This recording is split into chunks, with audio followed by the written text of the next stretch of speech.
prof. Mettons que ma tétine touche le sol du RERB et que mon père la nettoie avec sa bouche. Sera-t-elle plus sale ou moins sale qu'avant? C'est vrai que quand on n'a pas d'eau sous la main... Salut.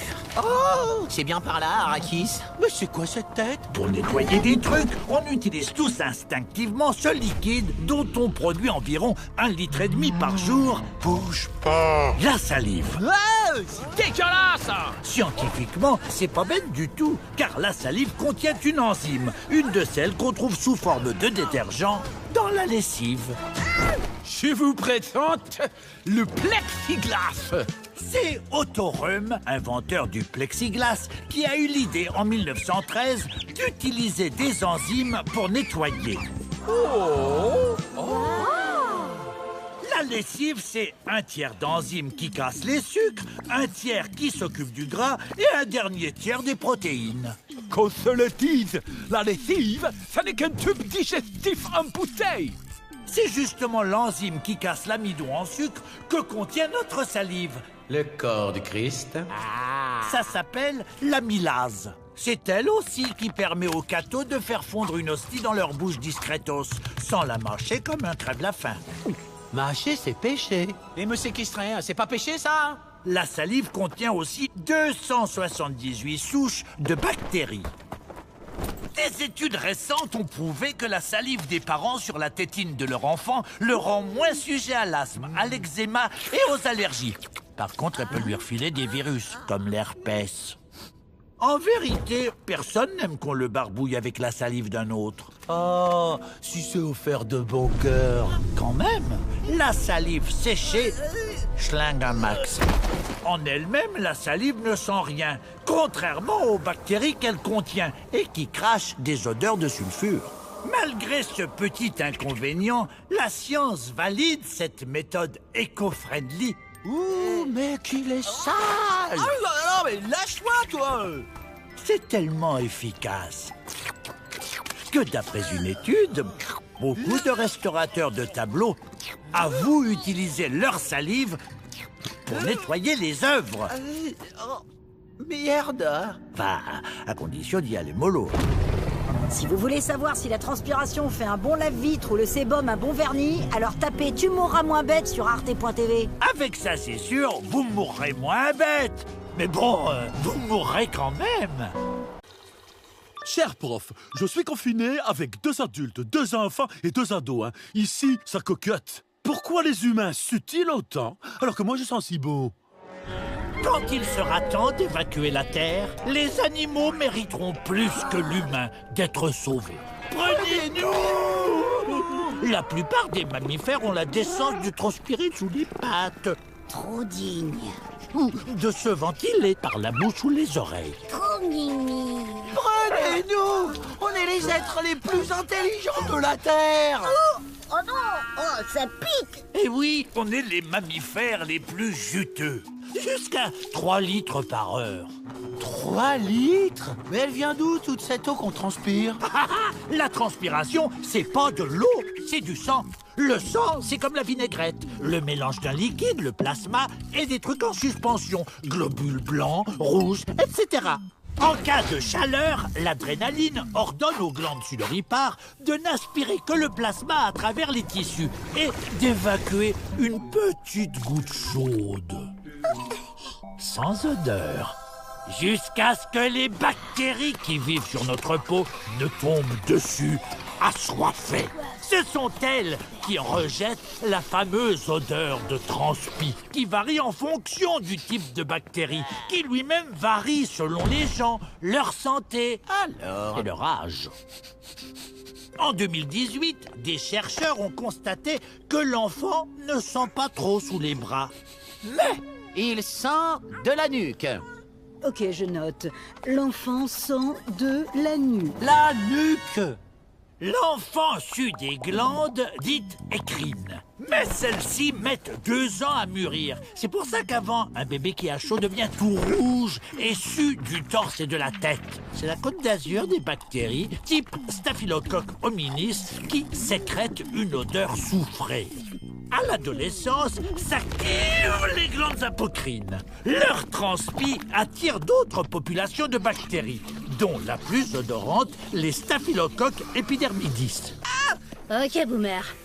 On peut donc rien qu'à l'odeur détecter la tranche d'âge de vos colocataires. Ambiance sulfure de nuque, prépubère. Fragrance vent de poil, adolescent. Si vous voulez transpirer dignement comme un chat, alors tapez Tu mourras moins bête sur arte.tv. Avec ça, c'est sûr, vous mourrez moins bête, mais bon, vous mourrez quand même. Bonjour, je m'appelle Thierry Lamitte. Paraît que j'ai 3 millions de poils comme l'écureuil. J'ai envie de dire, quel intérêt, quoi. Oh, mais bark! Ah ça, les insectes sont très poilus, à tel point qu'ils passent 4 fois plus de temps à se laver que les humains. Oh, mais non! C'est trop chou. En 2015, l'équipe de Guillermo Amador a étudié toutes sortes de pelages d'animaux 1208. pour connaître la surface totale que chacun doit entretenir. 2 460 672. Attention, on ne parle pas d'estimer la simple surface du corps occupée par les poils d'un animal. Oh mais non, non, non, mais non! Eux mesurent la surface cumulée comme si la bestiole devait se lécher chaque poil un par un. Boum! Ainsi, le chat doit lécher chaque jour l'équivalent d'une table de ping-pong, la loutre d'un terrain de hockey, et l'abeille la surface d'un toast. Flying Tooth pour mes bros. Grâce à ses poils, l'abeille ramène 30% de son poids en pollen. C'est comme si un enfant de 25 kilos récoltait 7,5 kg de pollen rien qu'en courant dans les champs. Dis donc, elle est poilue, la petite, quand même, hein? La mitre, elle, ne se nettoie pas en se léchant. Je faisais ça pour le plaisir. Les insectes se brossent à rebrousse-poil. En se remettant en place, les poils se transforment en catapultes super puissantes. Les accélérations de ces catapultes sont énormes, 10 fois plus que ce que subit un astronaute au décollage. Impeccable. Et donc, mes impôts servent à financer des recherches aussi pourries du Ces recherches complètement nulles pourraient aider la NASA. Prenez les rovers comme le bon vieux Opportunity qui sillonnait gaiement la planète Mars depuis 2004 en quête de réponses existentielles. Solitude, tu me tiens compagnie. En 2018, une tempête de poussière martienne lui a encrassé les panneaux solaires. Le pauvre a sombré dans le coma énergétique. Forever. Ça n'aurait pas été le cas s'il avait été doté d'une technique d'auto-nettoyage des panneaux solaires. Faut faire des rovers poilus, alors? Je pensais pas à la technique du lavage du chat en douille, mais à celle des insectes. C'est la force d'accélération qui vire les saletés. Le poil catapulte. Or, on peut reproduire cette accélération avec des panneaux solaires auto-vibrants, par exemple. Si vous aimez compter les poils de pattes de mouche, tapez Tu mourras moins bête sur arte.tv. Et ça, c'est sûr, vous mourrez moins bête, vous mourrez quand même. Prof, non mais franchement, vous avez vu ces chiens sur les internets? Zéro dignité. Alors déjà, pour parler de dignité, faudrait d'abord que les chiens aient la même manière de voir le monde que nous. Le sens dominant de l'humain est principalement la vue. Chez le chien, c'est son odorat, qui est jusqu'à 1 million de fois plus puissant que le nôtre. Vous l'ignorez parce que vous êtes malvoyant du nez, mais il y a constamment un léger flux d'air de vos pieds à la tête. Il embarque les 4000 cellules de peau morte que vous perdez chaque minute. Il y a en moyenne 4 bactéries sur chacun de ces mini-cornflakes. Les molécules produites par ces bactéries donnent beaucoup d'informations aux chiens. Molécules d'acide gras court, carpique et isovalérique, ah oui. Avec, on peut analyser votre peur, ce que vous avez mangé, ce que vous avez touché. Papa, il s'est gratté les fesses. Vos maladies. Attention, mycose dans 3, 2... Ah, purée, ça gratte! Et même votre humeur. Quoi? 45 000 likes? Oh, j'y crois pas, mon chien est plus célèbre que moi! Quand vous marchez, votre fameux flux d'air va faire des vortex derrière vous. personne ne m'aime. Ce qui va propulser vos flocons de peau jusqu'à 8 mètres. Et je me tue à faire des stories. C'est mon chien qui a tous les likes. Et puis sans filtre en plus. Même après des heures, les chiens peuvent encore remonter la piste laissée par ces fameuses cellules de peau, mais aussi par la transpiration des pieds qui traversent la semelle ou les molécules des plantes écrasées par votre passage. Comme les traces plus fraîches contiennent un chouïa plus de molécules que les plus anciennes, le chien détecte le sens de la piste. Oh, mon bouli. En 2007, Jess Porter, une chercheuse de l'université de Berkeley, a montré qu'on n'est pas si nul en odorat. Pour ça, elle a demandé à des étudiants d'essayer de suivre une piste en chocolat seulement avec le nez.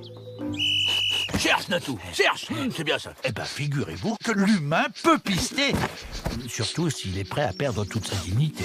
Ouais, le nul, il a carrément du choco sur la patte. Il sent rien. Ce qui ferait pas pour un Nobel. Si vous pensez pouvoir vous gratter l'oreille avec le pied, alors tapez Tu mourras moins bête sur Arte.tv. Avec ça, c'est sûr, vous mourrez moins bête, mais bon, vous mourrez quand même. Prof, je n'ai pas du tout envie d'aller à la maternité voir le bébé que mon demi-beau-frère Germain vient d'avoir. Suis-je un monstre? En 2018, des chercheurs de l'université de Brock ont fait une découverte fracassante. Attention, là les rois mages. Alors, il est où le divin enfant? À savoir qu'il est scientifiquement normal qu'un adulte trouve un nouveau-né pas mignon du tout. Oh mon Dieu. J'annule la séance photo avec Nazareth Mag. Hein. Voici Dame Nature. Et là, disons que c'est le bébé dans le ventre de la maman. Tout le défi est de faire sortir la grosse tête de l'enfant du ventre de sa mère. Ça passe pas, hein. Sans casser cette dernière. Et si je... Ni la tête du bébé. Ah non. Elle a trouvé une solution, Dame Nature. Faire naître le bébé humain quand son cerveau n'est pas encore trop gros. C'est pour ça qu'à la naissance, par rapport aux autres mammifères, le bébé humain semble à la ramasse. Et oui, qui dit immature dit dépendant et donc méga chiant. À 3 mois, faut faire dans la litière, vieux. L'autre gros défi pour Dame Nature sera donc de faire en sorte que les parents n'abandonnent pas leur bébé. C'est là qu'elle a eu une idée de génie. Le Kinder Schéma. C'est cet instinct irrépressible d'avoir super envie de cajoler tout être qui a un front proéminent, de grands yeux, de grosses joues. Trop mimi. J'ai envie de le couver. C'est si fort que ça marche sur plein d'autres trucs. Oh, des petits animaux. Ah, des petits fruits. Hélas, le Kinder Schéma ne fonctionne pas dès la naissance. Le bébé passe les derniers jours de la grossesse avec la tête contre les os, puis est finalement expulsé comme du dentifrice par les muscles utérins. Pour limiter la casse, les os du crâne ne sont pas encore soudés. Donc, en plus d'être immature, chiant, le bébé est un temps très moche. Pas de panique, le bébé deviendra mignon après quelques mois, quand il sera capable de sourire volontairement. Tu vas te taire. Kinder Schéma. Comme par hasard, pile poil à la période où on a le plus envie de le jeter par la fenêtre. Oh, tout petit bébé. Si vous pensez savoir comment j'ai fait pour rentrer là-dedans, alors tapez Tu mourras moins bête sur Arte.tv. Avec ça, c'est sûr, vous mourrez moins bête, mais bon, vous mourrez quand même.